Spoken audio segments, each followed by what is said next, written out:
नमस्कार, आदाब, सत श्री अकाल, जय भीम, नमो बुद्धाय। मेरा नाम है अरुण गौतम और आप देखना शुरू कर चुके हैं धाकड़ टीवी। अगर कोई मंदिर में जाकर अल्लाह अकबर का नारा लगाने लगे तो लोग उसे पागल ही समझेंगे। अगर कोई मस्जिद में जाकर जय श्री राम का नारा लगाने लगे तो उसे भी लोग पागल ही समझेंगे, क्योंकि दोनों की विचारधारा अलग है, दोनों के मानने वाले लोग अलग हैं। ठीक ऐसे ही अगर कोई बाबा साहब की शरण में जाकर जय श्री राम का नारा लगाने लगे तो उसे भी पागल ही समझा जाएगा, क्योंकि बाबा साहब के विचार अलग हैं और जय श्री राम के मानने वाले लोगों के विचार अलग हैं। अगर कोई भी बाबा साहब के विचारों में आस्था रखता होगा तो जाहिर सी बात है वो बाबा साहब की शरण में जाकर जय भीम का नारा लगाएगा, ना कि जय श्री राम का नारा लगाएगा। आपको बता दें कि राम का किरदार निभाने वाले अरुण गोविल इन दिनों भाजपा से चुनाव लड़ रहे हैं। मेरठ से उनको टिकट मिली है और इन दिनों वो अपने समर्थकों के साथ चुनाव प्रचार प्रसार में घूम रहे हैं। और इसी के दौरान वो बाबा साहब की मूर्त के पास जाते हैं और बाबा साहब के मूर्त के पास जाकर बाबा साहब के चरणों में प्रणाम वंदना करते हैं। लेकिन उनके समर्थक लोग वहां पर भी जय श्री राम का नारा लगाना शुरू कर देते हैं। वहां पर बाबा साहब की शरण में जाकर बाबा साहब के कदमों में अपने सर को झुकाकर भी जय श्री राम का नारा लगाने वाले समर्थक लोगों को आप क्या कह सकते हैं, आप खुद समझ सकते हैं। जैसा कि मैंने पहले ही बताया कि मंदिर में जाकर आप अल्लाह अकबर का नारा नहीं लगा सकते, ठीक ऐसे ही मस्जिद में जाकर जय श्री राम का नारा नहीं लगा सकते। वैसे ही जो लोग भी बाबा साहब के विचारों में आस्था रखते हैं, जो लोग भी बाबा साहब के चरणों में अपना सर झुकाते हैं, वो लोग भी कभी उनके सामने जाकर जय श्री राम का नारा नहीं लगा सकते हैं, क्योंकि बाबा साहब ने अडंबर पाखंडवाद का हमेशा विरोध किया था, लोगों को बताया था कि इन चीजों से बच के रहना चाहिए। लेकिन हमारे देश के राजनेता लोग बाबा साहब का नाम लिए बगैर कभी भी सत्ता में नहीं आ सकते, ये बात वो जानते हैं। इसलिए ढोंग करने के लिए बाबा साहब के चरणों में हमेशा गिरते रहते हैं, क्योंकि आज हमारे देश में जितनी भी पार्टियां हैं उनका काम बगैर बाबा साहब के नहीं चल सकता है। आज हमारे देश की जितनी भी पार्टियां हैं उनके बैनर पर आप देख सकते हैं कि बाबा साहब की तस्वीर जरूर मिलेगी आपको। भले बाबा साहब के विचार उनमें हो या ना हो, लेकिन बाबा साहब का नाम लिए बगैर आज हमारे देश की कोई भी पार्टी सत्ता में नहीं आ सकती है। तो ये राम का किरदार निभाने वाले अरुण गोविल भी अपने समर्थकों के साथ बाबा साहब की प्रतिमा के पास जाकर जय श्री राम का नारा लगा रहे हैं।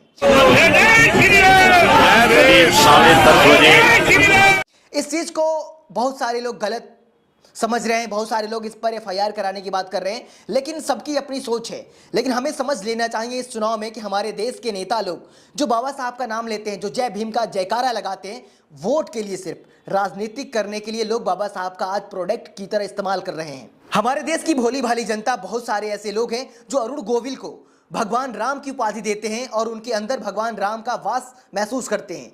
और इसी का फायदा उठाने के लिए भारतीय जनता पार्टी ने अरुण गोविल को राजनीतिक मैदान में उतार दिया है और वो भगवान राम के नाम पर वोट मांग रहे हैं। लेकिन शुक्र है बाबा साहब के ज्ञान और उनके संविधान का कि भगवान राम की उपाधि पाने वाले अरुण गोविल को भी बाबा साहब के शरणों में आकर झुकना पड़ रहा है, क्योंकि उनको पता है कि हमारे देश की भोली भाली जनता जिस तरह से राम में आस्था रखी है, उसी तरह से डॉक्टर भीमराव अंबेडकर में भी आस्था रखने वाले लोगों के जमावड़ा बहुत ही बड़ा है। इसीलिए जितने भी राजनेता लोग हैं वो बाबा साहब के विचारों से भले ही अनभिज्ञ हों, लेकिन बाबा साहब के कदमों में झुकते हैं ताकि लोग उन्हें वोट दे दें।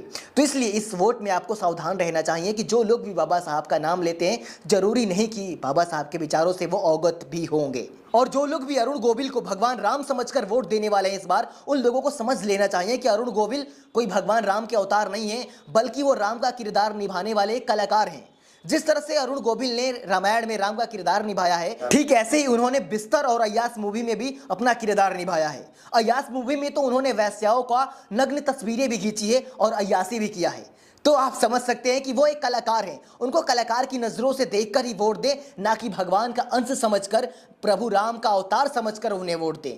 और सबसे खास बात कि बाबा साहब के शरण में जाकर जय श्री राम का नारा लगाकर उन्होंने सिद्ध कर दिया कि उनके समर्थक जो लोग भी बाबा साहब के शरणों में पहुंचे हैं, वो सभी लोग बाबा साहब के विचारों से घृणा करने वाले लोग हैं।